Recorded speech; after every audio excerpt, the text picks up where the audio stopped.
Call the meeting of the Minot City Council to order for today. It is Monday, May 16th, 2022, 5:30 in the afternoon.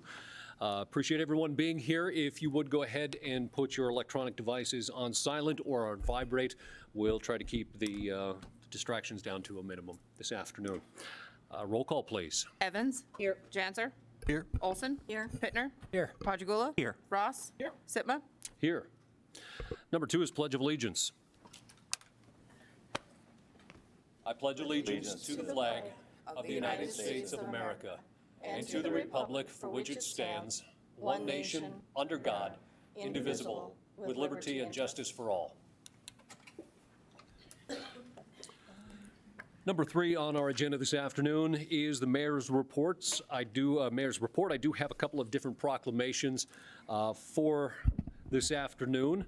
The first being the mayor proclaims May 15th through the 21st as the Police Week in Minot, whereas there are more than 800,000 law enforcement officers serving in communities across the United States, including the dedicated members of the Minot Police Department. And whereas since the first recorded death in 1786, more than 23,000 law enforcement officers in the United States have made the ultimate sacrifice and have been killed in the line of duty, including 2 members of the Minot Police Department. And whereas the names of these dedicated public servants are engraved on the walls of the National Law Enforcement Officers Memorial in Washington, D.C. Whereas 619 new names of fallen heroes are being added to the National Law Enforcement Officers Memorial this spring, including 472 officers killed in 2021 and 147 officers killed in the previous year. Whereas the service and sacrifice of all officers killed in the line of duty was honored during the National Law Enforcement Officers Memorial Fund 34th Candlelight Vigil on the evening of May 13th, 2022. And whereas May 15th is designated as the Peace Officers Memorial Day in honor of all fallen officers and their families. Therefore, be it resolved that the Minot City Council and the City of Minot observe May 15th through the 21st, 2022, as the Police Week in the City of Minot in connection with the Security Force squadrons at Minot Air Force Base, and publicly salutes the service of law enforcement officers in our community and communities across the nation. We do have a representative of our law enforcement and police union. Mr. Moss, did you want to come up and accept? Or do we have Chief? Okay.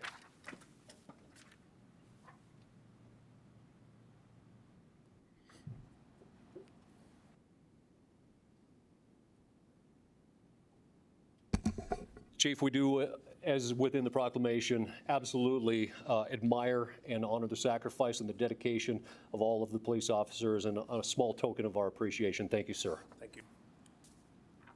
Thank you.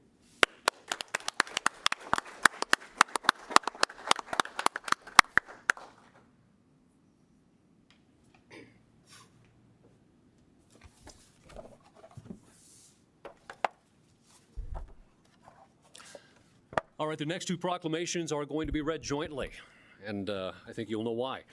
The mayor proclaims May 16th as the Minot High Girls Basketball Team Day, whereas the Minot Public School District is a proud institution featuring outstanding education and extracurricular opportunities, whereas the Minot High Girls Basketball Team has a long tradition of excellence that includes winning multiple state championships, and continued that tradition in 2022 by winning the State Class A Championship in 2022 through a combination of determination, talent, and hard work. Therefore, do I, Sean Sitma, the mayor of Minot, North Dakota, hereby proclaim May 16th, 2022 as the Minot High School Basketball Team Appreciation Day, and encourage the team members and their coaches for their commend the team and coaches for their seasons of excellence that shines a spotlight on the successful academic and athletic program organized and managed by the Minot Public Schools. Mayor also proclaims May 16th as the Minot High Boys Basketball Team Day, Whereas the Minot Public School District is a proud institution featuring outstanding education and extracurricular opportunities. Whereas the Minot High boys basketball team has a long tradition of excellence that includes winning multiple state championships and continued that tradition in 2022 by winning the state Class A championship this year through a combination of determination, talent, and hard work.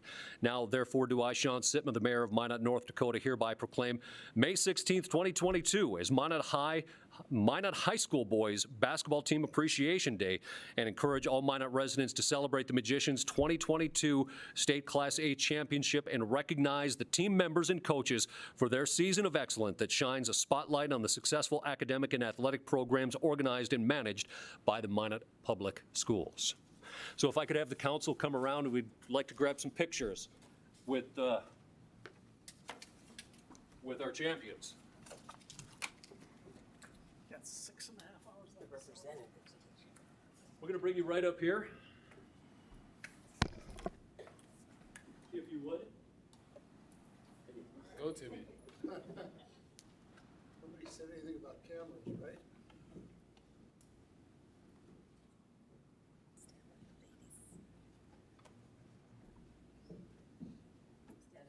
Now, I don't know, maybe we should have someone, council member, stand in front or to the side. Because you might disappear. So I think what we called this was Titletown, Minot, North Dakota, for our different champions. This is for the boys, and this is for the girls, for the championships. And I want to say that it was not only an honor to watch both teams win championship night down in Bismarck, but in the fashion that you did it with not only athleticism, but absolute grace in winning. So how about a big round of applause?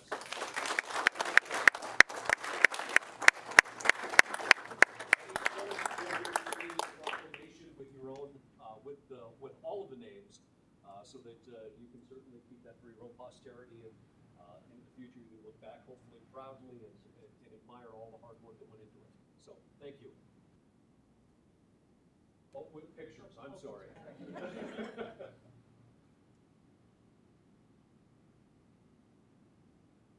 All right. Thank you very much. Thank you, guys. Good job. Thank you. I ordered one. I think it's my cousin's today. And I've never gotten it. But yeah, I'll give it to you. They won't release it.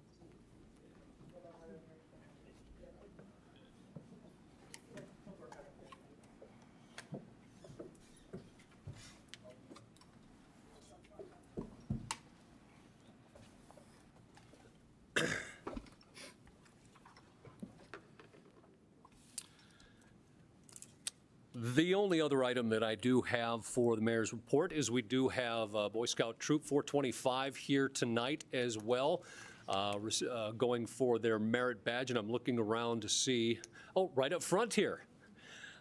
So we appreciate you coming to the meeting, and hope you can stay as long as you can. Did you have anything that you wanted to state working towards your merit badge? All right. Well, I appreciate you being here. How about a round of applause for a young citizen?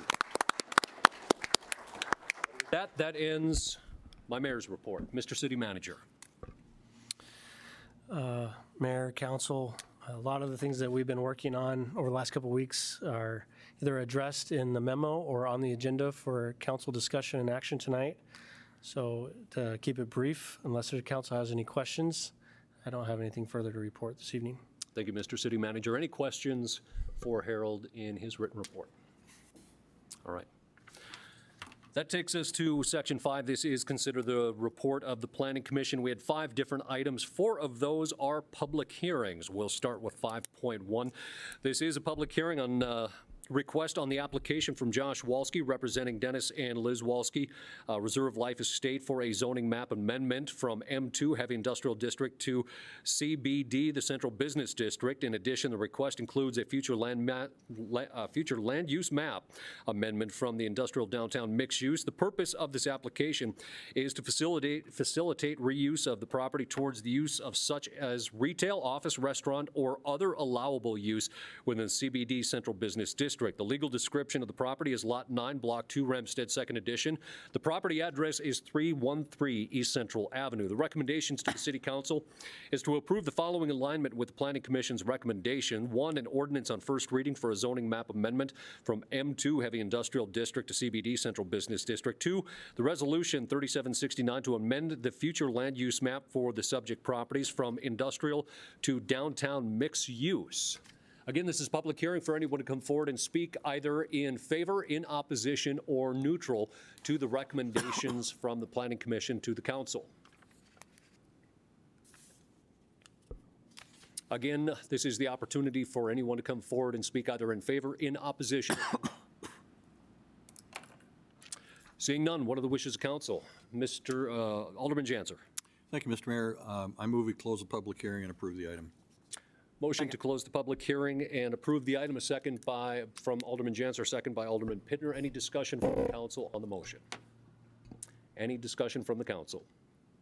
Final call for discussion. Seeing none, the motion is to approve. Please call the roll. Janser, Yes. Olson. Yes. Pittner, Yes. Patigula, Yes. Ross, Yes. Sitma, Yes. Evans. Yes.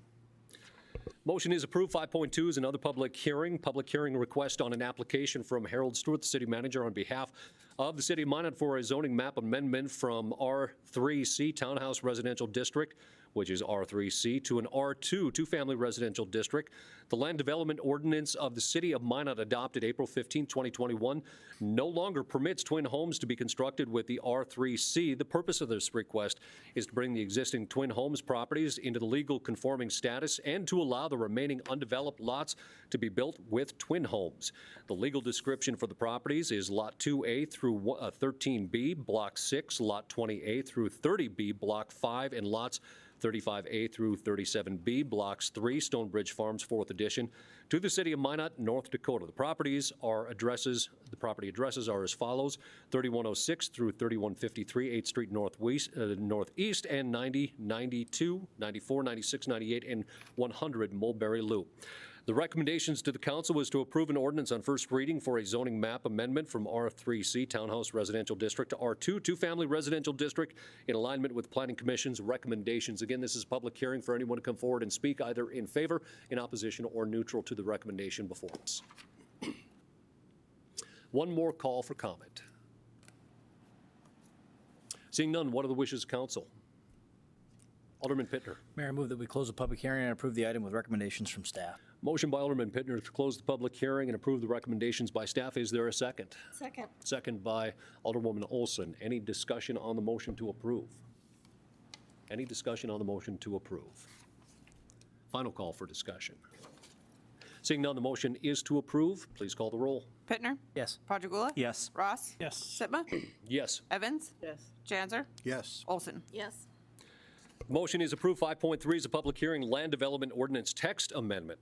The public hearing request on an application from Harold Stewart, city manager, on behalf of the city of Minot for a zoning text amendment to Table 2.2, Table of Uses, Section 4.1-6, CD and F, Chapter 2.3 definitions, Table 6.1 through 4, the stacking requirements, Chapter 6.2, the parking table. The changes surround the select commercial uses to be permitted within the M1 Light Industrial District in limited circumstances. In addition, the changes include refining buffering standards relating to auto maintenance repairs and car wash uses. Corresponding changes to the use definitions, parking table, and automotive stacking requirements are included as part of the proposed changes. The changes will affect the properties within C2, General Commercial District, and M1 Light Industrial District through the city of Minot and extraterritorial jurisdiction of the city. The recommendations to the council was to approve an ordinance on first reading for a text amendment in alignment with the Planning Commission's recommendations. Again, this is a public hearing for anyone to come forward and speak either in favor, in opposition, or neutral to the recommendations before us. One more call for public comment. Seeing none, what are the wishes of council? Mr. Mayor, Alderman Ross. I move we close the public hearing and approve the recommendations from the Planning Commission. Motion by Alderman Ross to close the public hearing and approve the recommendations from the Planning Commission. Is there a second? Second. Second by Alderwoman Evans. Any discussion from the council on the motion to approve? Any discussion? Final call for discussion. Motion is to approve. Please call the roll. Ross? Yes. Sitma? Yes. Evans? Yes. Janser? Yes. Olson? Yes. Pittner? Yes. Padragula? Yes. Motion is approved. 5.4, this is a public hearing on Lot 1, Hacienda Hills, 12th edition. Public hearing request on an application from Tyler Oliver on behalf of Colby 2022 LLC, representing Ronald LeCount on behalf of DRL Holdings LLP, owner for a zoning map amendment from M1 Light Industrial District to C2 General Commercial District. The request also includes a future land use map amendment from industrial to commercial. The legal description of the property is Lot 1, Hacienda Hills, 12th edition. The property is currently unaddressed and located southeast of the intersection of 13th Street Southeast and Valley Street, west of 1710 Valley Street. The recommendations to the council is to deny the following alignment with the Planning Commission's recommendation. Those recommendations would be an ordinance on first reading for a zoning map amendment of M1 Light Industrial District to C2, and the resolution 3770 to amend the future land use map and subject properties from industrial to commercial. Those two recommendations would only be in effect should this come forward with the change from the recommendations from the Planning Commission. So again, this is a public hearing for anyone to come forward and speak either in favor, in opposition, or neutral to the recommendations. And again, the recommendations from the Planning Commission is to deny. One more call for public comment on the recommendations to deny. Seeing none, what are the wishes of council? Alderwoman Olson. Mr. Mayor, I move that we close the public hearing and deny the request. Motion by Alderwoman Olson to close the public hearing and deny the request. Is there a second? Second. Second by Alderwoman Evans. Any discussion from council on the motion to deny? Any discussion? Final call for discussion. The motion is to deny.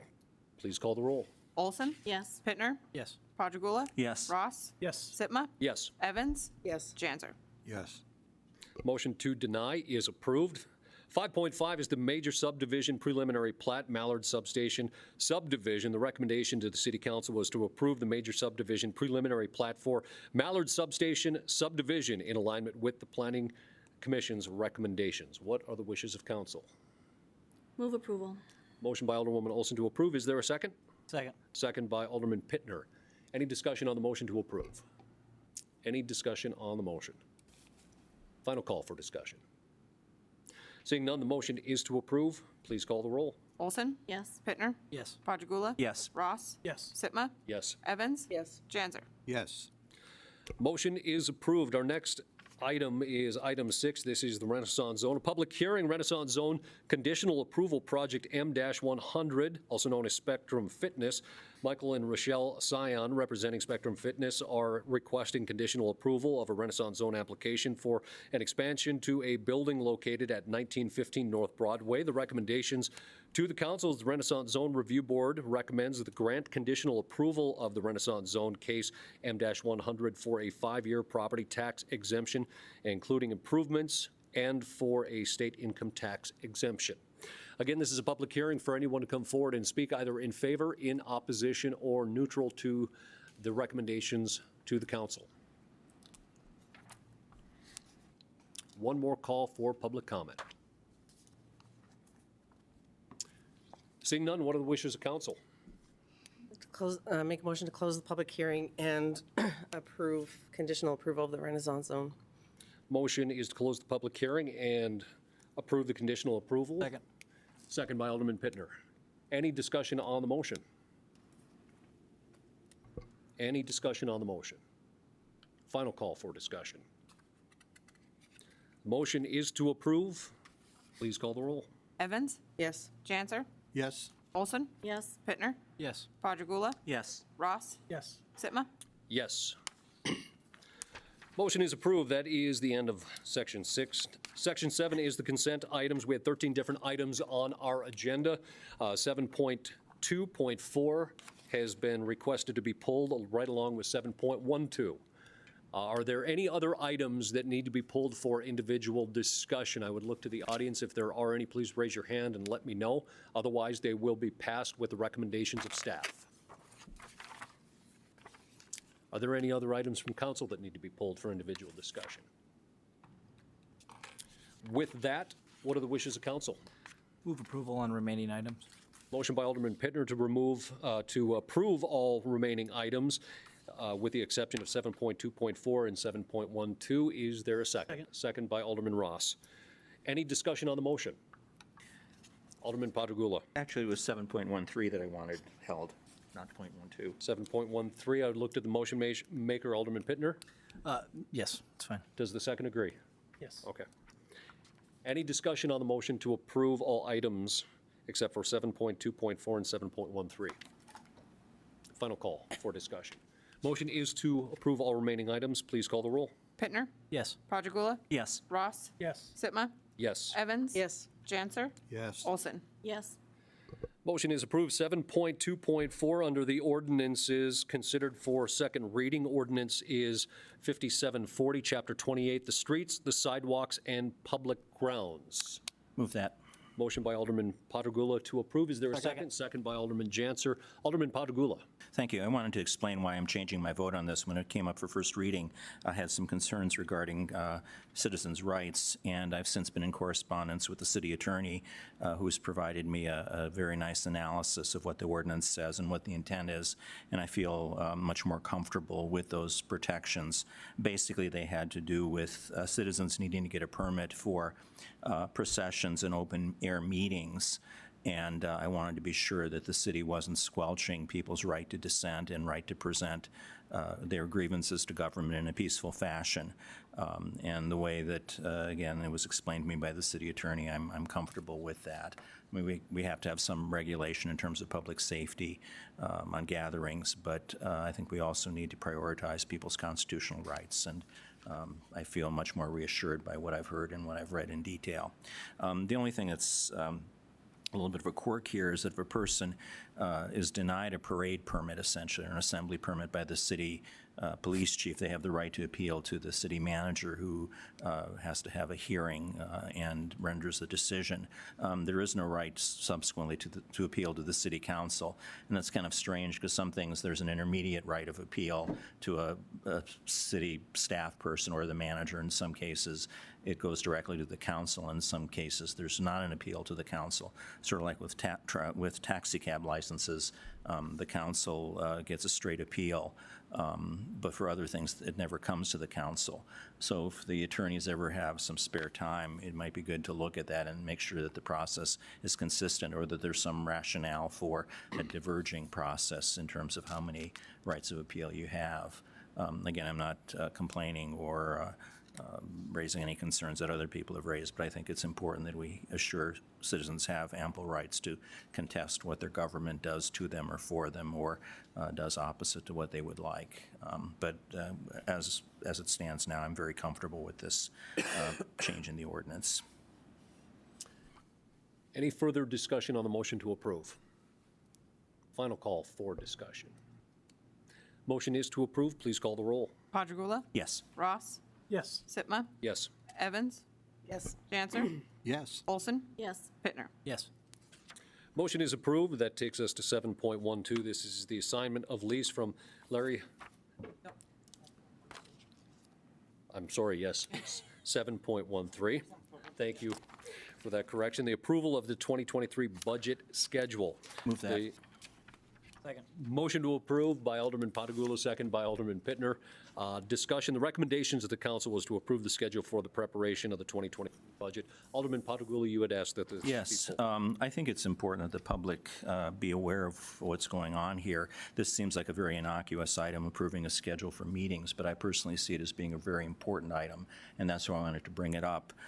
We're talking about how the city sets its yearly budget, which reflects the priorities of the city, and I think is probably the single most important action we take in a year. And I wanted to point out that this process that we're approving here tonight, hopefully, is very different from what it's been in the past until fairly recently, and I think it is much better My focus on these sorts of things is the process, how we go about making decisions, not so much the end result. But the process, I think, is very different and very good. For one thing, we have adequate time to consider a budget. The calendar lasts from April through September, which is more than enough time for everybody involved to offer their opinion and to research the issues. Another thing I like about it is it involves the entire council from the very beginning of the process. In the past, we've had one or two individuals have prerogatives to exercise input and influence on that before it got to the entire council, and I didn't feel that was a very good thing. All of us now collectively act from the very beginning, and that's a very important thing. The third thing I would mention is that we have a very extensive tour schedule to find out what the departments need and what they have and what their conditions are. This year we have 6 meetings scheduled for a total of 29 hours in essentially a month. We're going out to workplaces, we're going out to shops, we're looking at equipment, we're crawling under things, we're talking with department heads, with staff, with supervisors, even with line staff. And I think we're getting a very good picture of what actually is going on in terms of city delivery of services and what the needs might be. So again, getting input from a lot more people, a lot more kinds of people in the past. The next thing I would mention is that the process is much more transparent. These are all public meetings. They're all open. We can hear from people. We can talk amongst ourselves in a public meeting format. Staff members can approach us with their perspectives, their thoughts, their perceptions, and that's very important. We also have, I think, a much better, more collegial working relationship and partnership with the city manager. Some of this actually started prior to Harold coming here with his predecessor, but I think it's very important that the city manager not be a funnel for information from citizens and staff and department heads, that we have the chance to observe independently and to hear independently from the people who work for us. And again, I think it's a much more collaborative relationship in the past than in the past. He hears things at the same time we hear them, and we have a chance to talk at an early stage rather than having to react to this 150-page document at the very end where it's kind of late to make changes. So again, it's a much better relationship with the city manager, I feel. We are also relying on input from citizens as reflected in the community survey that was just completed. So we have some objective data on what people feel our priorities should be, what they're satisfied with, what they're not satisfied with. I think that's really, really critical. In the past, we've often had the squeaky wheel gets the grease kind of phenomenon where people who complain the loudest were, I think, heard more than the average citizen, and now we have a sense of what the average citizen does want. We also are making steps toward surveying our employees in a systematic fashion in terms of their satisfaction. So at first, it looks like just a list of dates for meetings, but the process this reflects, what goes behind it, I think is really, really, really important, and I wanted to draw everybody's attention to it. And again, it's a marked change from what I first saw when I first served on the council back in 1998, and it's a continuous process of improvement. I hope it'll even get better, but as of right now, it's very good, and I think people need to know about it. Further discussion on the motion to approve. Final call for discussion. Seeing none, the motion is to approve. Please call the roll. Padragula? Yes. Ross? Yes. Sitma? Yes. Evans? Yes. Janser? Yes. Olson? Yes. Pittner? Yes. Motion passes. The next section is the action items. 8.1 is a public hearing, the Tax Increment Financing District 2022-1, the Big M Building. A public hearing to consider the urban renewal and development plan submitted by Big M Minot LLC to consider the development agreement between the City of Minot and the Big M Minot LLC. The Big M Minot LLC is requesting approval of a TIF district that will finance the asbestos abatement and demolition of the former Midwest Federal Bank building located at the 123 First Street Southwest, Minot, North Dakota. The Big M Minot LLC is the developer and proposed to rehabilitate the blighted 8-story building into a mixed-use building with underground parking and a fitness facility in the basement, commercial uses on floors 1 and 2, and residential apartments on floors 3, 4, 5, and 6, and residential condominiums on floors 7 and 8. The recommendations to the council finds, if the council finds the development or renewal plan compliance with the city's official urban renewal plan and general development plan and the North Dakota State Century Code, Chapter 40-58, the city staff recommends the approval of the Urban Renewal Development Plan resolution relating to TIF District 2022-1 and authorize the mayor to sign the resolution. Again, this is a public hearing, but first we will have our Community Development Director come forward and say a few words. Good afternoon, Brian. Good afternoon, Mayor and members of the council. There are some procedural things that we need to take care of before we technically open the public hearing. The Century Code requires that staff present 4 items to you and the general public before the hearing is opened. Derek, if you can bring up the table. Thank you very much, Derek. So the first item I need to present is the anticipated costs of the development of the property to be reimbursed by tax incentives. If you recall, in the original TIF application we received a couple of months ago from Epic, they were requesting a $2.7 million TIF.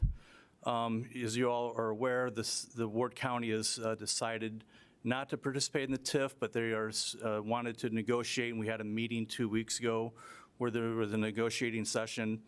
To my knowledge, Ward County still has not taken a formal position. So what I have done is I have put together, along with the assistance of the Finance Director, Dave Lakefield, what the TIF would look like if the county was not going to participate in the TIF. That $2.7 million TIF would go down to about $2.25 million. I'm also required to present to you the annual revenue from tax increments, which will be received to complete the development and renewal plan. Now you can keep it right there, Derek. Thank you. If you can expand column D and H so we can see the numbers then at the bottom that are. Actually, I believe, okay, there we go. Thank you. So I'm supposed to provide you the annual numbers over the 20-year period of what each taxing body would provide at the 90-10 split. If you recall, Epic was requesting a 90-10 split where 10% of the increment was going to be delivered to the taxing bodies. The other 90% would go to pay off the bonds for the TIF. So these are the figures here that you see over that 20-year period. That's based on an estimated property value of $14,700,000. And in the development agreement that's going to come before you at a future city council meeting date, there will be a clause in that development agreement that the developer would have to follow the minimum amount of that $14.7 million. So if the building after construction is complete is not worth that much, they're still going to have to pay the property tax at that $14.7 million value. The third thing I need to present to you is the anticipated date when the plan will be completed, and that would be the year 2042. But then again, if the building is actually worth more than $14.7 million, that date could move up to 2041, 2040.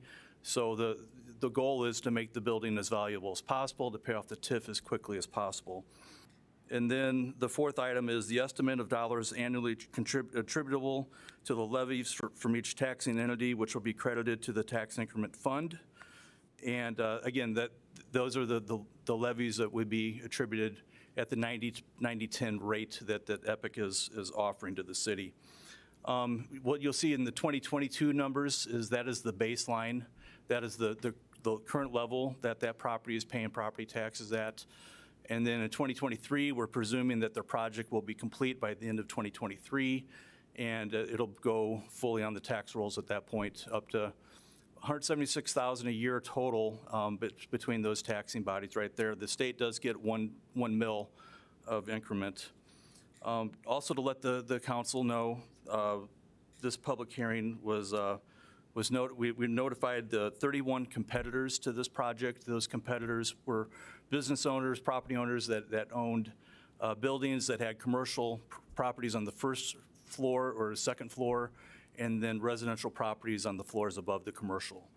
And we also notified the 3 taxing bodies of this public hearing, the Ward County, the Park District, and Minot Public Schools. They were notified as well. And we also posted the public hearing notice in the local newspaper. So with that, just one other thing I want to remind you of. The development agreement is not on the agenda tonight for review and approval. We really cannot put a development agreement together until we know what Ward County wants to do. So I know they have a meeting tomorrow morning at 9 a.m. And I understand that they do have the topic of the TIF on the agenda. I do not know if they're going to take action tomorrow, if they're just going to discuss it. So we have to wait. The ball's basically in their court. We have to wait for the county to decide whether or not they're going to participate. Epic is here to give a presentation tonight as well, and then you can open up the hearing to the general public. I stand available for your questions. Thank you, Mr. Billingsley. Any questions at this time for Brian before we hear from Epic? Alderman Pittner. Thank you, Mayor. Brian, the other taxing entities that are involved, have they taken formal action on the TIF? Mayor Sitma, Alderman Pittner, Minot Public Schools has taken action. They're fully supporting the TIF. And for some reason, the Century Code does not allow the Park District to decide whether or not they want to opt in. We have to send them an invitation to the hearing, but we didn't have to send them a notice to give them the option to participate in the TIF. So they're in. They're in if we're in? Yep. Okay, thank you. Any other questions for Mr. Billingsley at this time? Okay. If we do have any, we'll certainly look to you, sir. Now, I do believe we have representatives from Epic. If you would come forward and identify yourself and go ahead with your presentation, please. Yeah, thank you very much. Blake Nybakken with Epic Companies. Don't really have a presentation tonight. I will keep it as brief as I can. I think that we presented a lot of information over the past, but I'd be happy to answer any questions that you may have or that might have come up. We're excited about being involved in this project still and bringing this property back online. We think we've got a really good opportunity here to make this project not only start participating economically in raising property taxes for the different entities, but just all the other additional benefits of this property coming back online. Having people live in the building, having people working there, a place where hopefully you can go and enjoy some of the commercial tenants and just be part of downtown. So we're excited about getting going on this. And again, it just taking a blighted property that we feel is a future liability and turning it into a producing part of the community in Minot, which is, you know, the largest city in Ward County, and it's the central business district. So yeah, we're excited about being part of that process. Again, I think the summary in the description is still accurate. You know, residential apartments, residential condos, commercial space on the first 2 floors, underground parking. All of that still stays true, and we're excited about getting going.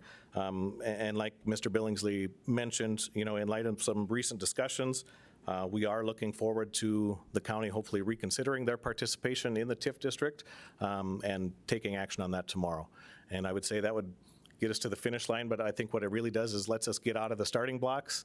You know, we still got a long road ahead of us with the actual project, but I think if they do elect to participate in some fashion tomorrow, that'll definitely get us going. Thank you, Mr. Nybakken. I know that there has been a tremendous amount of questions that have been asked, not only from this body, but also from the school board and from some of the county officials when we did have our joint meeting. I would look to the council if there's any other questions at this time for the folks from Epic regarding this TIF district and or any of the process for this item specifically. Thank you, sir. If we do have any, we'll look to you. Thank you. To bring you back up.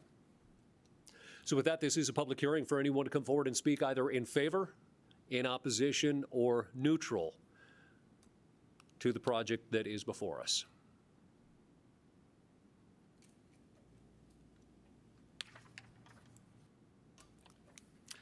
Good evening, John. If you would just identify yourself and proceed.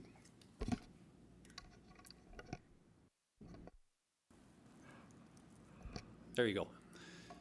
Good evening, Mayor, members of the City Council. I'm John McMartin, the president of the Minot Area Chamber, EDC.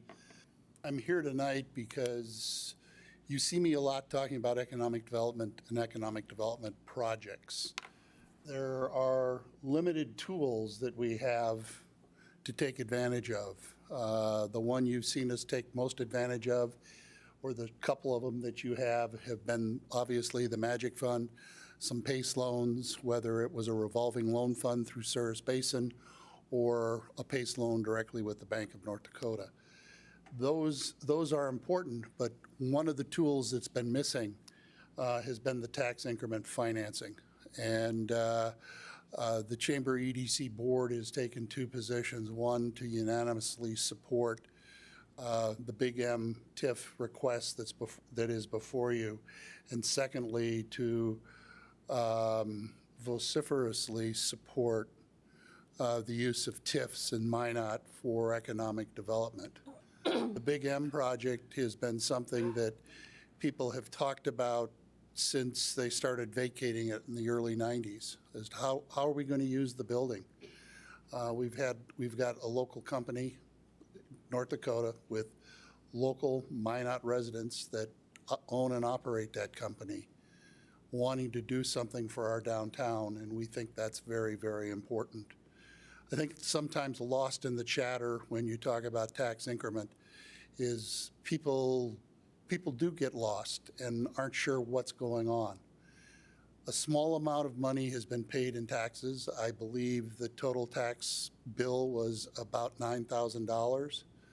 The developer has agreed to pay more than that for the life of the TIF, using the balance of those dollars that would be generated, not asking anybody else to contribute to the TIF. It will all come from the property taxes that they still pay to Ward County. It'll be redistributed through you to pay for the improvements that are done. We think that's key, and we think that that's a missing part of the story.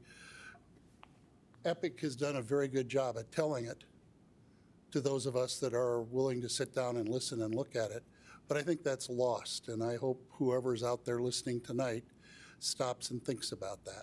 This isn't asking anybody else to pay taxes. They will continue to pay the taxes. It's used to help them get the project over the hump. And what a more fitting example of blight that we have sitting in our midst, several blocks from here to the east, the Big M building. And what a classic, beautiful structure and component of Minot's economy it could become. So we urge you to keep the tax increment financing in our quiver, albeit mostly in the city's quiver, but to also fully support the Epic request for the Big M project. I'd be happy to take any questions. Thank you, Mr. McMartin. Any questions for John at this time? Appreciate you being here, sir. Thank you. Again, this is an opportunity for anyone to come forward and speak either in favor, in opposition, or neutral to the request before us.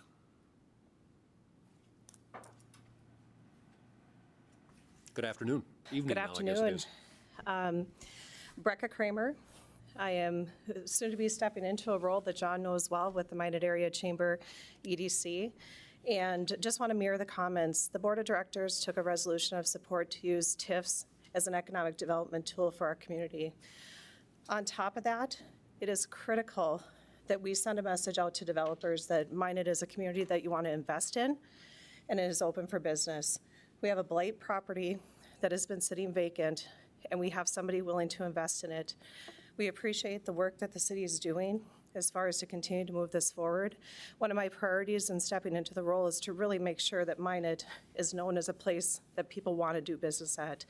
So just wanted to have an opportunity to get in front of you this evening, tell you that I appreciate the work being done here, and I hope you guys move forward as far as with this and continue to support investors that are willing to invest in our community.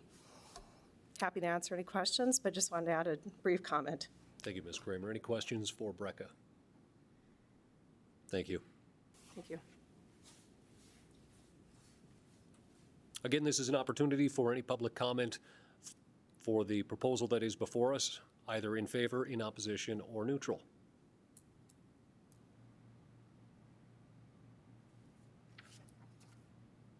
At this time, I would look to the city manager, as that there was a special meeting for negotiation and discussion between the county and the city.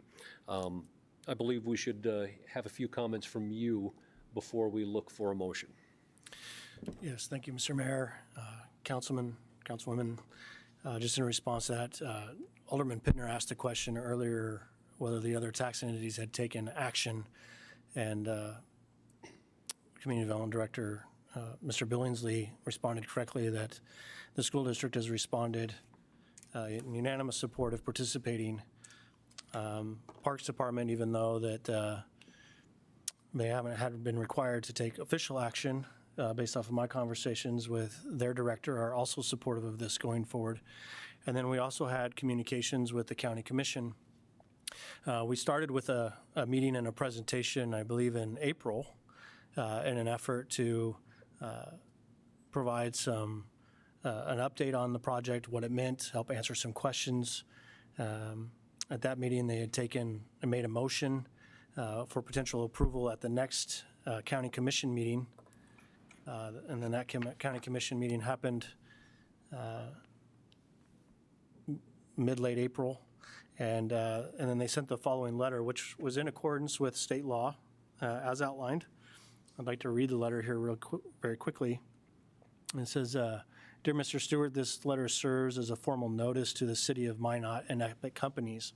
In accordance with North Dakota Century Code 40-05-24, the Ward County Commission, in a 3-2 vote, have rejected participation in the proposed TIF district for the M building.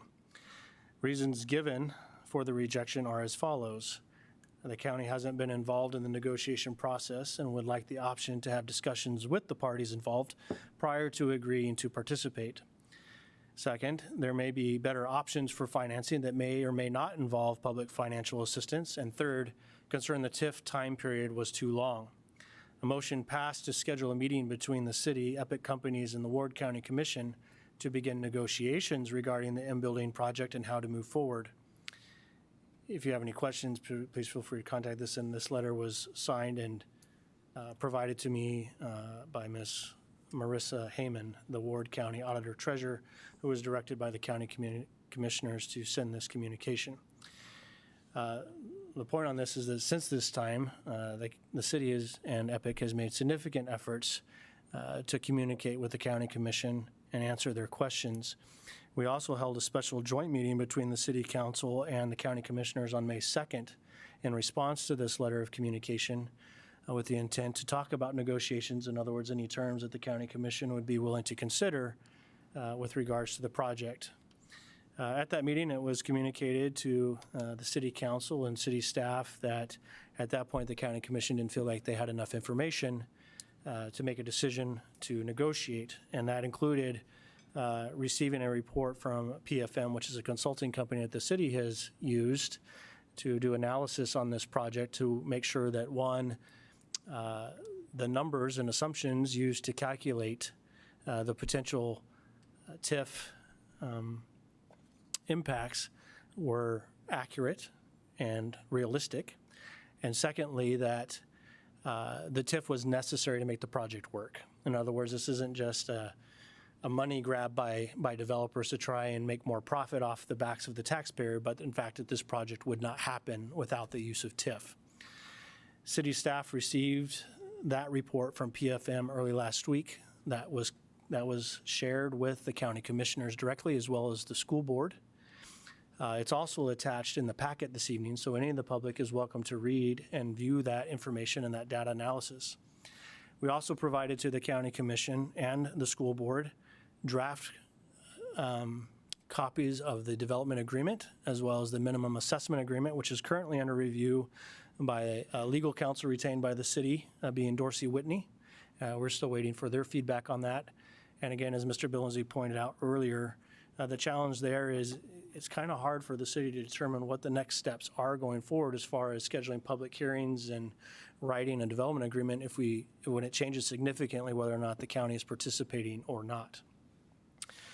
So my recommendation this evening is, given the last communication meeting with the joint meeting between the county commission and the city council, and given that some county commissioners who were in opposition of the TIF and voted against participating in the TIF communicated to the city council and the city staff that they would like to see the report from PFM to determine whether or not they would like to reconsider or not. I would recommend that the council table any further action on this evening until we have further direction from the county commission, which I hope is coming from their meeting tomorrow morning. But regardless, going forward, next steps would be, as was stated earlier, we still need to have a public hearing with regards to the business development agreement. And should the county choose to change their position, as has been communicated in the letter of April 20th, should they take formal action to change that decision, we would have to re-notify and basically start the process over with the public notification process and hold a public hearing at the next council meeting.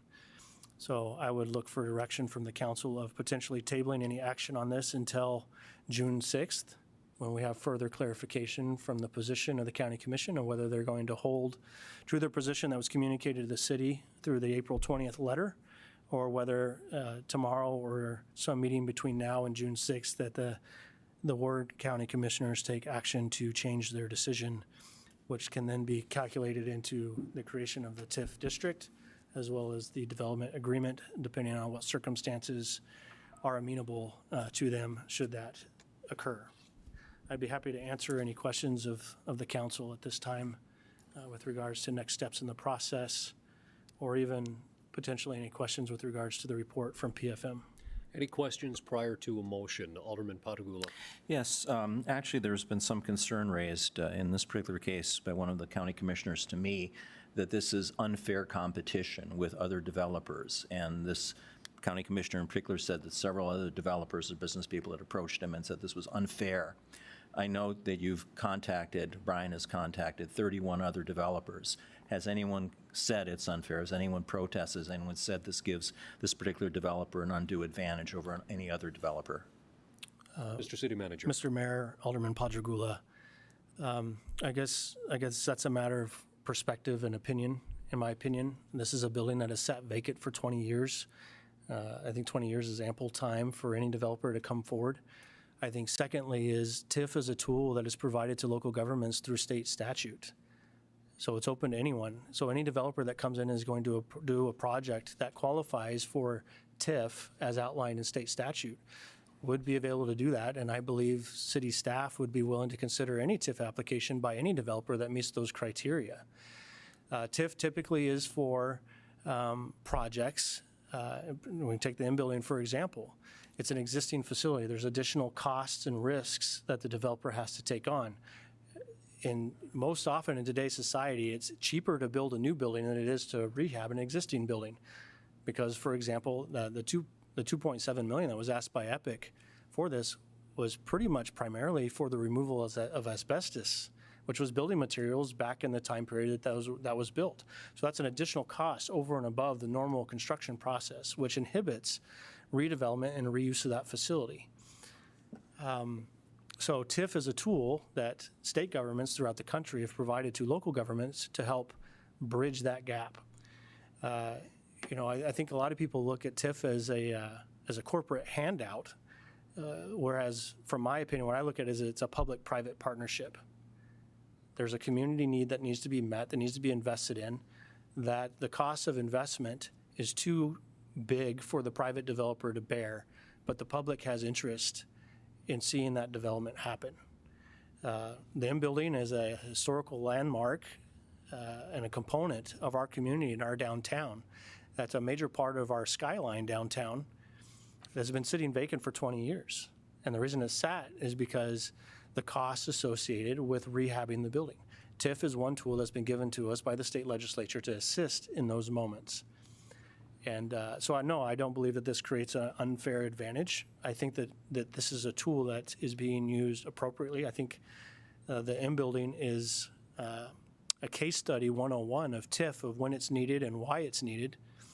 And I think this makes sense. And I think that the report from PFM verifies that we've done our due diligence, we've done our analysis, and that this is a fair and reasonable use of TIF on behalf of the community of Minot. And again, any developer that wants to come forward with a project to rehab a slum or blighted facility or land that meets the objectives outlined in state law, I think, in my opinion, the city should give due diligence to.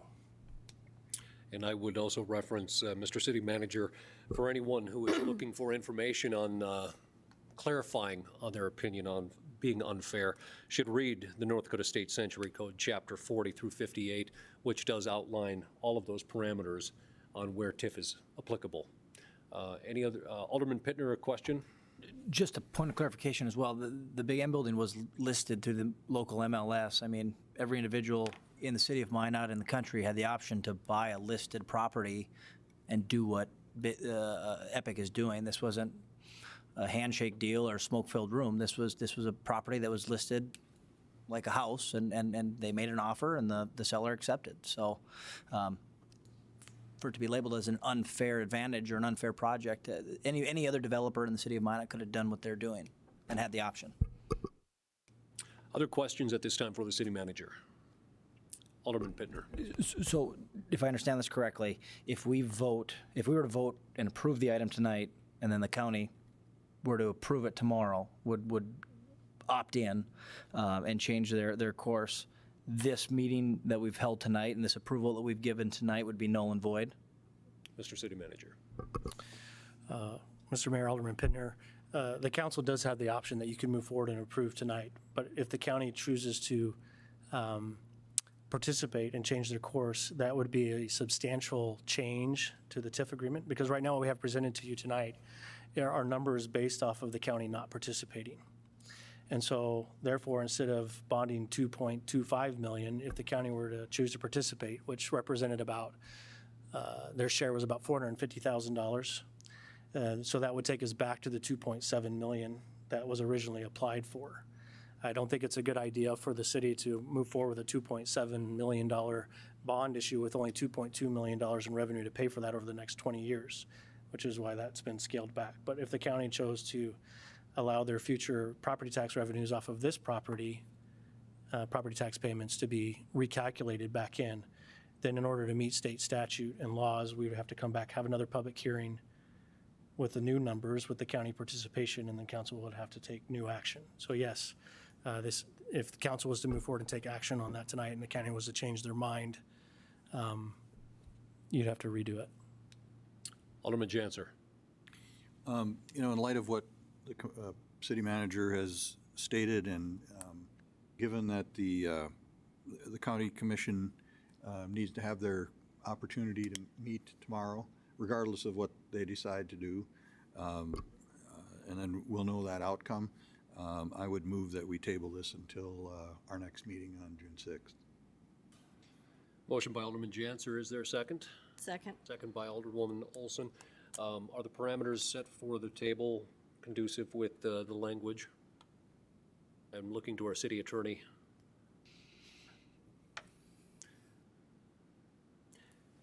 As everything being outlined in State Century Code, I want to make sure that we are absolutely spot on with motions and seconds with this. Mr. Mayor and Alderman, if this motion is approved, yes, the city staff would just put this on the next agenda and we would re-notify any public hearing that would be necessary. Okay, thank you. If I may, Mr. Mayor. Mr. City Manager, and then we'll come to Alderwoman Just Evans. one potential suggestion for addition to the motion, and that would be is to direct staff to issue any necessary public notices for future public hearings related to this item. That would give, because we have like a 15-day notification period for some things, depending on what the county does.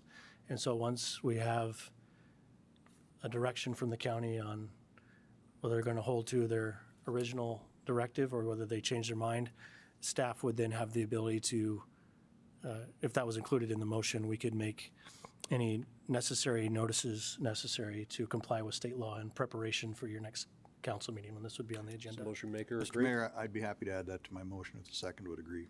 Just a second? Okay. Alderwoman Evans. Question for Mr. Stewart. I'm looking through the resolution. We're considering an Exhibit A, and I don't see any numbers in there. It's all, I've looked at all the whereas language and what we're resolving and the exhibit, and where's this numbers you're talking about? Mr. Mayor, Alderwoman Evans. So there's two steps to approving a TIF. and they can be done simultaneously, but we as staff have separated those out.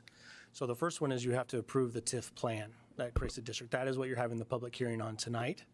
We've provided you some numbers as part of the plan, as is required by state law.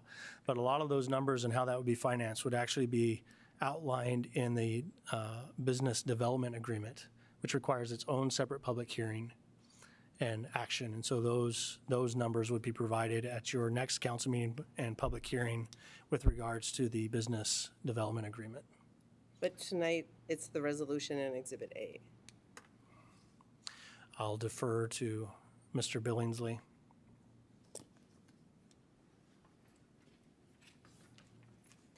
Mr. Billingsley. Mayor Sitma, Alderwoman Evans, Exhibit A can be found at the top of page 4 of the resolution. And this is the Urban Renewal and Development Plan for TIF District 2022-1. I have it. That's Exhibit A. Okay? But there's no, Mr. Stewart had said, right, if we do yes and they do yes, we'd have to come back because there's numbers in here we'd have to change. Where are those numbers in Exhibit A? Actually, the numbers were in the table that I presented to you But tonight. the table is not part of what we're voting on. Correct. You're voting on a tabling of this. Is that correct? But, Yes. the action item is the resolution, which includes Exhibit A, Right. right? So Mr. Stewart has said that that would mean we'd have to come back and change numbers. But the action item doesn't have numbers in it. Correct. Mr. City Manager. The numbers that would be changed would be the numbers in the spreadsheet that Mr. Billingsley presented to you before. As far as I'm aware, that is not required to be included in Exhibit A. We're just required at the public meeting to present that information to the public. So if the county were to change course and decide to participate in some fashion, we would have to update that tablet of data that we presented to the public here at this meeting.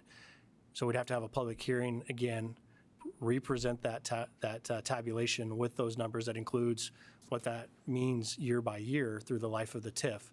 But that is not included in the actual items that you're taking action on tonight. We're just following state law and presenting that information publicly at this public meeting as part of the public hearing.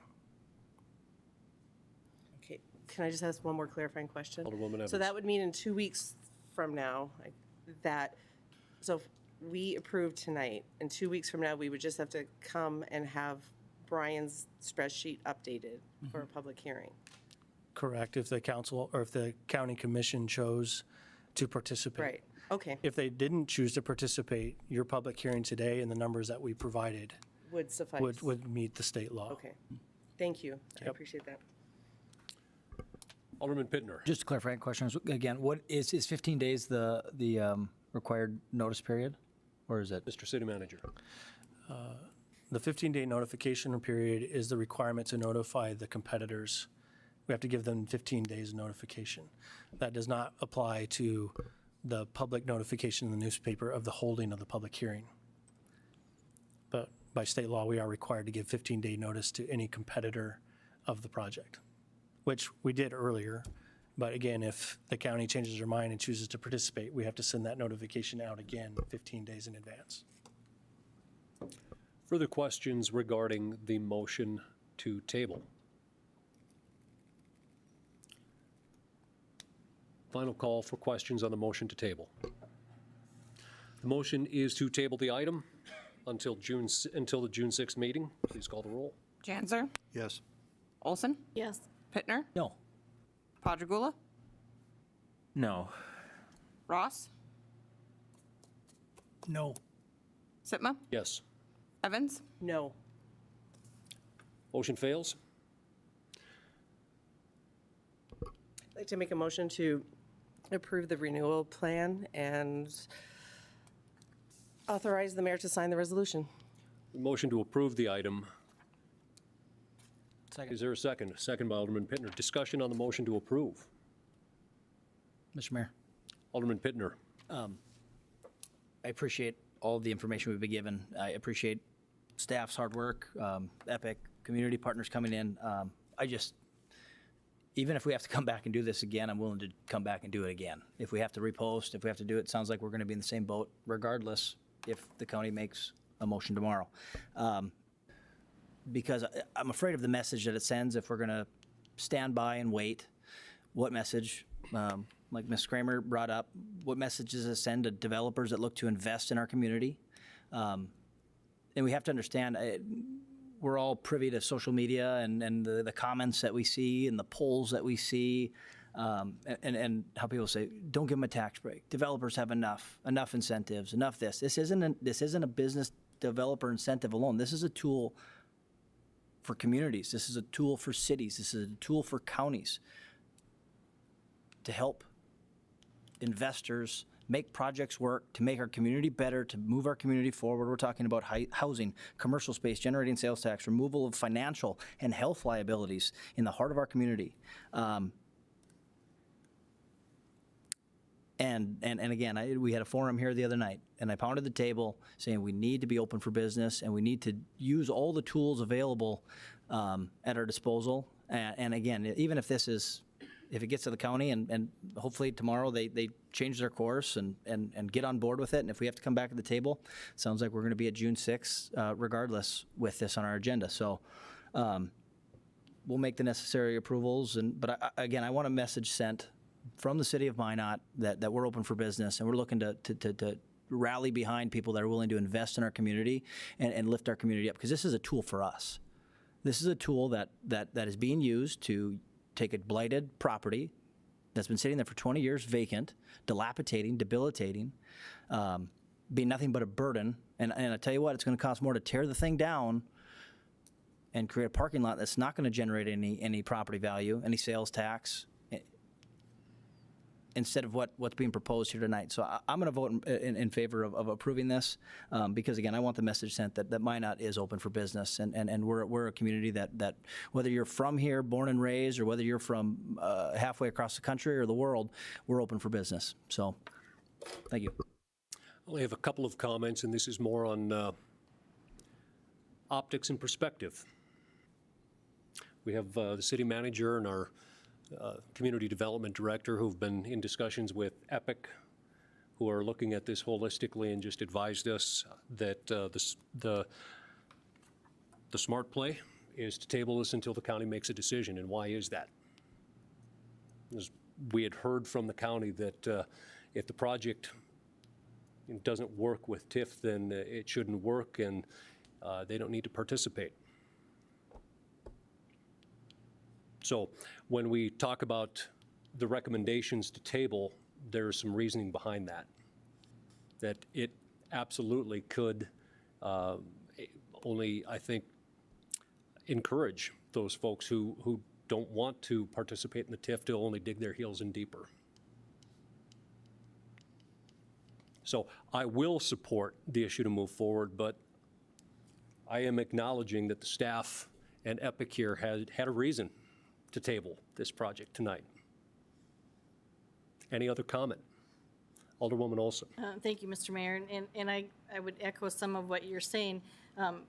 My vote to table was certainly not in opposition of the project. I have been fully behind the project since we first heard about it.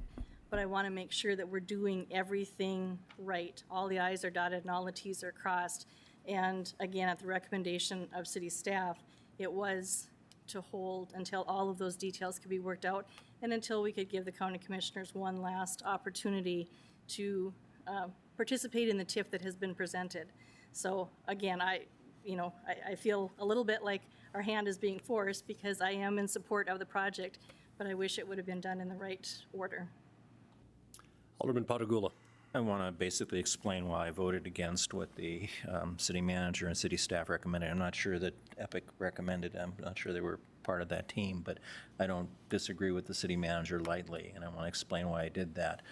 I basically want to echo what Paul said. I think this is a very important project for the community, and although I understand in terms of the technicalities, it might be more convenient to table it. I think we need to send the message very strongly that we are in favor of this development. We think it's a critical thing for all of our community, not just the city of Minot, but Ward County being part of that community, and to show our very strong support for this. Again, I don't look forward to imposing what Harold recommends, but I think here the larger purpose of showing our support for the development project would trump the technicalities that have been proposed. Further discussion? Brought up. Alderman Ross. You know, I agree with Alderman Pittner on this. The message that it sends. You know, when I first learned about the TIFs and what was going on, I did my homework. I did my research. I looked. I just didn't sit at a coffee shop and talk with you know, rumors and guys in coffee shop talk. I did my work into this, just as Epic did their work into this. We have the school district fully supporting it. We've got, you know, the park district, they'll go with us, or, you know, and we can go with it. And either way, we're going to be back in 2 weeks dealing with this, either way. But let's put it on their shoulders, you know? We've given them every opportunity to vote and give every opportunity to support this. I hope they make the right decision. I really do. But we can't sit back. We got to move forward, and we got to send a message that moves forward and is forward thinking. And I appreciate what Epic has brought to the table. I really do. And they brought something that we're going to look back on this years down the road, and we're going to say we made the right decision here tonight, because that's going to be a beautiful contributing piece of property to the entire magic of the Magic City. That's why I'm supporting it. Any other discussion? The motion is to approve. Please call the roll. Evans? Yes. Janser? Yes. Olson? Yes. Pittner? Yes. Padragula? Yes. Ross? Yes. Sitma? Yes. Motion is approved. That takes us to 8.2, refund of the Central and Renaissance Pass holders for period for free parking. The recommendation is to approve the refund of a half month to all holders in paid parking passes that were in effect during the period the gates were opened due to the snowstorm. The recommendation of action is to the City Council to approve the refund of a half month to all of the holders of the paid parking passes that were in effect during the period that the gates were opened due to the snowstorm. Move approval. Motion by Alderman Pittner to approve. Is there a second? Second. Second by Alderwoman Evans. Any discussion on the motion? Any discussion on the motion? Final call for discussion. Motion is to approve. Please call the roll. Pittner? Yes. Padragula? Yes. Ross? Yes. Sitma? Yes. Evans? Yes. Janser? Yes. Olson? Yes.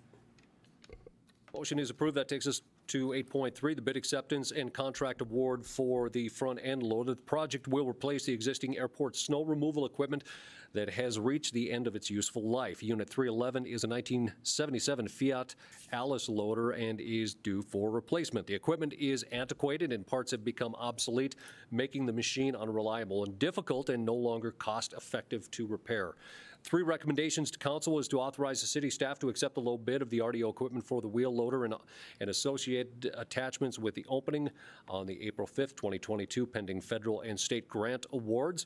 2, approve the proposed ordinance on first reading, and 3, approve to apply for funding, except if awarded, to have the mayor, the city attorney, and the airport director sign the contracts, grant, and necessary documents. So moved. Motion by Alderman Janser to approve. Is there a second? Second. Second by Alderman Pittner. Discussion on the motion to approve. Any discussion? Final call for discussion. Motion is to approve. Please call the roll. Janser? Yes. Olson? Yes. Pittner? Yes. Padragula? Yes. Ross? Sitma? Yes. Evans? Yes. Motion is approved. 8.4 is the budget amendment to replace a totaled police vehicle. On April 23rd, 2022, a patrol vehicle was involved in a crash, resulting in the vehicle being appraised as a total loss. Nelson Auto was contacted, and they still have a vehicle available to allocate to replace the total patrol vehicle, which will allow the police department to keep more of the patrol fleet available for use. The recommendations to council is to approve the budget amendment to purchase an additional patrol SUV through Nelson Auto. Move approval. Motion by Alderwoman Olson to approve. Is there a second? Second. Second by Alderman Patagula. Discussion on the motion to approve. Any discussion on the motion to approve? Final call for discussion. Seeing none, the motion is to approve. Please call the roll. Olson? Yes. Pittner? Yes. Padragula? Yes. Ross? Sitma? Yes. Evans? Yes. Janser? Yes. Motion is approved. 8.5 is the Code of Ordinance, Chapter 20 Amendment for Off-Highway Vehicles. Chapter 20 of the Code of Ordinance governs the use of motor vehicles and traffic within the city of Minot. The current ordinance does not allow for the use of off-highway vehicles, or OHVs, within the city limits. The proposed change to Chapter 20 would set the parameters for use of the OHV vehicles within city limits. Recommendations to council is the city council pass the proposed ordinance on first reading, approving the changes to Chapter 20 of the Code of Ordinances. Move approval. Motion by Alderwoman Olson to approve, second by Alderman Pittner. Any discussion on the motion? Any discussion? Mr. Mayor, Alderman Ross. Chief, do you have any opinion on this one way or the other? What are your thoughts? Chief Klug.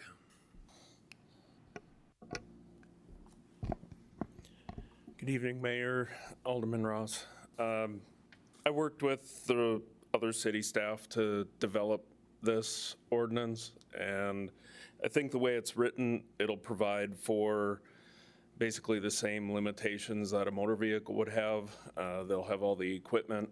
I think the way it's written, I'm satisfied that we'll be able to function fine. Part of what we did is we reached out to the other cities in North Dakota that have Bismarck. This is pretty much what Bismarck has for an ordinance, and they haven't had any issues since they've implemented it. So I'm satisfied that this won't create too many issues for us. They're already, I'm sure as everybody has seen, they're already being operated in the city, so this will at least make it legal for them to do so. Thank you. Any other questions for the chief? Alderman Janser. Mr. Mayor, Chief, one of the things that comes up from time to time is, four-wheelers or side-by-side, whatever, because we have so many dikes in town that, people are out there riding on the dikes, which they shouldn't be doing. Do you feel that this ordinance in any way helps address some of that? Mr. Mayor, Alderman Janser, it may. It's possible if it's legal for them to drive them in the city, they won't look for that opportunity. The only difference is a lot of those vehicles are, either a dirt bike or a four-wheeler that's wouldn't fall under this classification. So you're probably still going to have some level of violation of that ordinance as well, but I guess as far as these vehicles being operated, it'll at least resolve part of that issue. Okay, thank you. Any other questions for the chief? For the council's understanding as well, I had been asked to meet with the group of users and several business individuals that were looking for this requested change, similar to the other communities around North Dakota, and were very specific that to meet the requirements, that the safety regulations that are outlined that make them safer in many cases than motorcycles, the factory requirement, installation components and things of that nature. So the response from the businesses that deal with these vehicles was very accepting of the, I would say, very sharp requirements to meet. The insurance licenses, the state registrations, the security devices, same thing as a vehicle. So for the council's understanding. Any other discussion? Final call for discussion. Motion is to approve. Please call the roll. Olson? Yes. Pittner? Yes. Padragula? Yes. Ross? Yes. Sitma? Yes. Evans? Yes. Janser? Yes. Motion is approved. 8.6 is the modification to the flag policy for the POW MIA flag. In April 2019, the City Council approved a flag policy outlining the flags that are allowed to be flown on city flagpoles. This includes the U.S. flag, the North Dakota flag, and the City of Minot flag. In the oversight, we had missed the flags that had been flown in the Veterans section of the Rose Hill Cemetery. The POW MIA Prisoner of War Missing in Action flag has been flown in this Veterans only section for over 25 years. The recommendations to the City Council is to approve the modification to the city flag policy to allow the POW MIA flag to be flown in the Veterans section at Rose Hill Cemetery. So moved. Move approval. Motion by Alderman Janser, second by Alderwoman Olson. Discussion on the motion to approve. Any discussion? Mr. City Manager. Just some further background on this, just so you're aware. I also had a request recently by the Chief of Police. I mean, we had a proclamation tonight with regards to Police Week, and traditionally they would also fly a flag honoring the fallen police officers, and I had a request from the police chief for permission to fly that on city property in accordance with the flag policy that was adopted by City Council, which clearly outlines only the 3 flags. That request was denied at this time, but we did have a complaint also last week by a citizen that the POW MIA Prisoner of War flag was flying out at Rose Hill Cemetery in the Veterans Memorial area, which technically is on city property, so was in violation of the city's policy as approved by council. But we also understand that potentially removing that would bring up some consternation by our veterans who are very passionate about that memorial in Rose Hill Cemetery. So that's why we brought it forward. But I also want, before you took action on this, I also wanted you to be aware of the request of the police chief, whose current flag request also does not meet the flag policy. Thank you, Mr. City Manager. Any further discussion on the motion to approve the recommendations? Seeing none, the motion is to approve.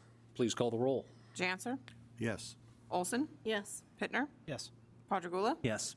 Ross, Yes. Sitma, Yes. Evans. Yes. Motion is approved. 8.7 is the Bird Scooters Memorandum of Understanding. The Bird Riders, Inc. has approached the City of Minot to operate a stand-up electric scooter rental program within the city. The scooters would operate on the streets similar to a bicycle and would be enabled via a geo-fence to operate in specific areas within the community. Scooters would be available to rent 24 hours a day via a smartphone app, and all users are required to be 18 years of age or older. The recommendations to the council was to approve the memorandum of understanding with Bird Riders, Inc. to operate the stand-up electric scooters sharing within the city of Minot. Is there a motion? Move approval. Motion by Alderman Pittner to approve. Is there a second? Second. Second by Alderman Ross. We have our city representative, our traffic engineer here. Mr. Jars, good evening. Good evening, Mayor Sima, members of council. Over the past few months, city staff has been in communication and negotiation with Bird Scooters regarding this memorandum of understanding. In front of you is that memorandum. It is our understanding that Bird may want to speak on one item. That item is 5A, the financial penalty. City staff ultimately recommends keeping this provision in place as it safeguards staff, mainly the police department, in the event that the police has to respond to scooter-related incidences. Just want to highlight that and hand it back. Do we have a representative from the Bird Scooters either here or virtually? They should be virtually. Okay. Good evening, Mayor Sima, Mayors of Council. I'm Michael Capato with the Revenue Partnerships team at Bird. Thank you very much for having me this evening. Good Are you all evening, able to sir. hear me? Yes, we are. Yes, we can. We appreciate you being with us. Please proceed. Thank you very much, Mr. Mayor. Our concerns are relatively minor. We're just hoping that in the motion that is made by council that it is included that any kind of adjustments that might be made with respect to parking for the long-term sustainability of the program could be included, simply because we have no issue with paying a penalty if the scooters are parked inappropriately. It is more the language being very broad in terms of what defines inappropriately within the existing memorandum of understanding. Overall, if unable to do so, like I said, this is a relatively minor concern. It is more just to ensure all T's are crossed and I's dotted. Regardless, we're very excited to be part of the Minot community and look forward to working with the city. Thank you, sir. Any questions for Michael at this time from the council? Looks to be none. I appreciate the comments. Is there any further discussion here, Mr. Jorce, or? I do not. Okay, thank you.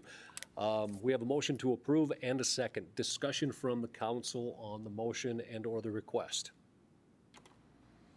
Any discussion? Final call for discussion. The motion is to approve the recommendations. Please call the roll. Pittner, Yes. Quadrigula, Yes. Ross, Yes. Sitma, Yes. Evans, Yes. Janser, Yes. Olson. Yes.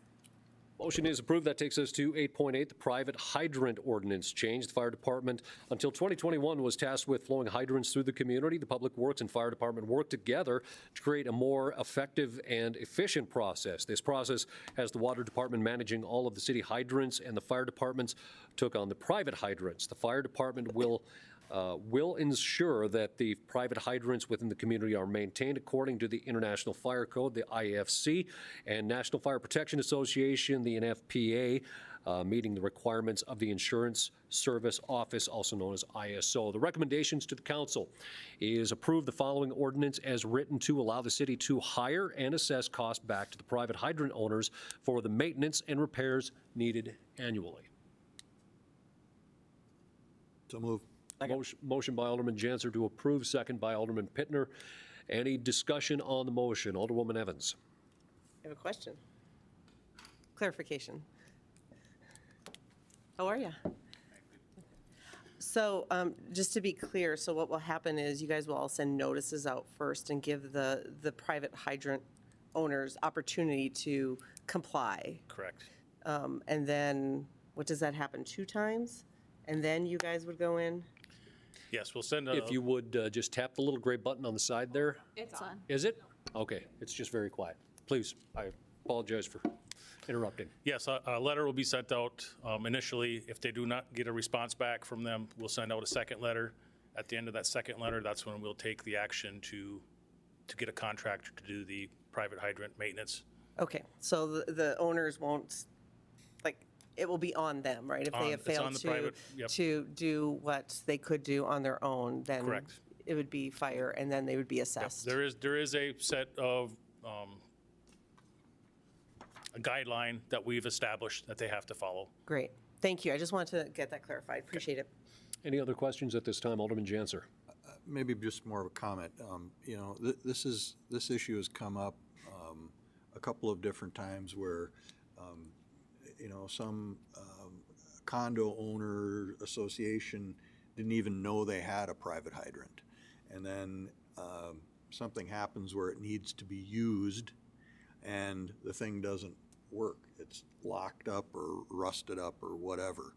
And so I think this is a really good program and a good approach that the fire department is using to make sure that those hydrants are maintained and that when in need, if there's a fire, that they'll function. So good job. All right. Any other questions at this time? Thank you, sir. Appreciate it. Further discussion on the motion to approve. Final call for discussion. Seeing none, the motion is to approve. Please call the roll. Janser, Yes. Olson, Yes. Pittner, Yes. Quadrigula, Yes. Ross, Yes. Sitma, Yes. Evans, Yes. Motion is approved. That is the end of Section 8. That takes us on to 9. This is personal appearances. This is an opportunity for anyone to come forward and speak on any item that is or is not on our agenda. Last opportunity for our scout to come forward. Last call for public appearances. All right, seeing none, we'll move on to the miscellaneous and discussion items. There are no items under the miscellaneous and discussion, unless the city council has any other items that need to be discussed tonight per the good of the order. Alderwoman Olson had her hand up first. Thank you, Mr. Mayor. I'm just still pondering on what the city manager mentioned about the police department flag in memory of fallen police officers. And since it was new to us, I didn't feel like I was comfortable taking action on it, but I'd like more information to be brought back either by you or by the police chief so that we could consider that. I think it is as unifying a flag as the POW MIA flag, and so I'd like more information, and so we would have the opportunity to consider it and vote in a future meeting. I think between the city manager and the chief, they can provide that. Alderwoman Evans. So since our last meeting, we had a great honor in the city. Atypical Brewery and Barrel Works won the 2022 gold medal in the World Beer Cup. This is a really big deal. There was 11,000 entries from 58 countries, and here one of our own won with one of their beers. So congratulations to the staff and brewers at Atypical, and we just gotta love local business and their creativity and their recognition on an international level. Any other items for the good of the order? I will just make mention that Congressman Kelly Armstrong will be here Monday at 2 o'clock for a 1-hour tour of the flood control and for some input. We'll probably send this out to council here after in a couple of days for notice, so that if anybody does want to attend, or if we need to notice it as a public meeting. But if you remember, Congressman Armstrong wasn't able to be here for the ribbon cutting and tour. He is in our area, so he did contact me today to set up a time to take a look at the project and also to be briefed on other issues. So we'll send that notice out in the next couple of days. What time again? It's going to be starting likely at 2 o'clock and go till 3. Any other items? Seeing none, that takes us to the liaison reports. Alderman Pittner. I'll keep it brief. I have some of the meetings that I sit on this week. Renaissance Zone, I'm the liaison for that committee. Obviously, we approved a application tonight on North Broadway as part of the program. I think it's a program that works. I think it's a program that when it's available to property owners, it's utilized, and I'm excited to further campaigning for this program and seeing it used. Thank you. Thank you. Any questions for Alderman Pittner? All right, Alderman Janser. Thank you, Mr. Mayor. I just mentioned that at the last city, county, school district liaison committee, we talked about, among other things, some preliminary budget stuff on the dispatch center. Also, the upcoming election, and I guess I would note that the Minot locations for voting for the June 14th election will be the Mesa Arena and the State Fair Center, not the auditorium, because there's a regional volleyball tournament, I think, going on at the auditorium on that same day. And so voters in the public need to know in town here where they should go for that. If you're out in the county, there are other locations as well. I believe Kenmare and Ryder are two of them. But here in the city, Mesa Arena and the State Fair Center. So it's important for people to know that. And then the other topic of conversation was the potential relocation of the municipal court to the county courthouse during the construction that's going on here at the Auditorium City Hall area. So that was being worked on after our meeting. So thanks. Thank you, Alderman Janser. Any questions for Mark? Alderman Ross. Nothing to report. All right. With upcoming activities, of course, June is going to be very, very busy early on. Just to make mention, there's going to be quite a bit of activity with Task Force 21 invites going out for the change of command at Minot Air Force Base, as we will be welcoming in a new commander both on the 5th and the 91st side. So we're getting all of that scheduled into our date book, but I will make the public statement that it's going to be tough to see Chewy, which is Colonel Walters and Colonel Menaway, go. I've got to know them very well over the last couple of years. They've just done an outstanding job. And, it's tough to see some good friends go, but we know that there's some great people coming up behind them, and looking forward to the next commanders as they take on those roles. So outside of that, the rest of my meetings are upcoming outside of the Minot area. Our Chamber EDC, that we did have a regular meeting, and then Task Force 21 did have a regular meeting. I had to attend remotely as I was in Jamestown for 3 days of work meetings. Alderwoman Evans. Nope, my meetings are this week. Alderwoman Olson. Thank you, Mr. Mayor. I did recently attend a Service Basin Planning Council Executive Board meeting that we did hold over Zoom. Just a point of clarification, I do sit on the executive board, but Service Basin Planning Council has a number of committees, and I'm not always aware of all of the people that serve on those committees, but I do proudly serve on the executive board committee and try to make reports to you when I attend the meetings. Last week, I was invited to an interesting meeting that was held at Christ Lutheran Church, and it was a community input meeting. There were probably about 25 of us, some elected officials, some service agency representatives, all to talk about how Minot has been impacted since Lutheran Social Services closed their doors. And they're looking for some gaps. They're wanting to know, what can be done locally and what can be done statewide following, again, the closing of LSS. So the group that was there were collecting information. They're visiting a lot of communities around the state and hope to put together a report that should be out sometime in June to kind of give the churches some information on ways that they could probably help.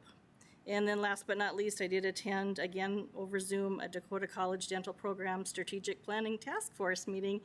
They're moving forward with their curriculum development, and again, just working with dentists and dental hygienists and assistants around Northwest North Dakota in anticipation of our CTE opening its doors in 2023. Any questions for Alderwoman Olson? Alderman Patagula. Yes. The Commission on Aging did not have its monthly meeting because that was Good Friday. They will be meeting this Friday. The County Planning Commission is plugging away at trying to impose some order in terms of development of the county, specifying various activities that can take place in various zoning areas. That's going to be ongoing, will be a long-term project. I'm also a member of the Comprehensive Plan Steering Committee. If I recall correctly, all of their focus groups meant to get input from individuals in the community have completed meeting. I was involved in one a couple of weeks ago, and the next meeting of the steering committee is this coming Friday, and we're moving along quite well with developing parameters and getting public input regarding a revision of the comprehensive plan. Interestingly, I was surfing the internet and came across a similar group meeting in a suburb in another state that I used to live in, and I was really distressed to find them arguing about what the basic purpose of this was, and they really didn't seem to have much of a plan going forward. Although they'd hired consultants, it didn't sound like that was at all working, so it made me feel much better about what's going on here in Minot with some really good professionals and a lot of good public input into that process. And last but not least, I attended the monthly meeting of the Ward County Emergency Preparedness Committee Steering Committee meeting, and the basic presentation was by Margaret Hagen from our Central Dispatch again. Just kind of as a means of public information, we have 14 dispatchers on staff. Last year, they handled 76,000 calls for service from citizens throughout Ward County and even some of the neighboring areas that use Ward County volunteer fire departments. This isn't all of it because not only do citizens call in requesting help, but departments and first responders call in requesting assistance or information or providing information. So when you look at that backwards calling, if you will, they answered over 100,000 calls last year. And that's an area that we really need to be paying attention to in terms of staffing and providing them the needing training. And certainly the new facility in the new City Hall will be helpful in terms of providing better quality services. But it's something that often goes unappreciated unless you have a major need, and when you do have a need, you really need them. So Margaret presented a very good picture of what they do, and they certainly play a very important role in our emergency provider community. So that is basically it. Any questions for Alderman Patagula? And with that, we've run out of things to talk about this evening. The next item is adjournment. So moved. Second. Motion by Alderman Pittner, second by Alderman Ross. All those in favor say aye. Aye. All those opposed, same sign. We're adjourned.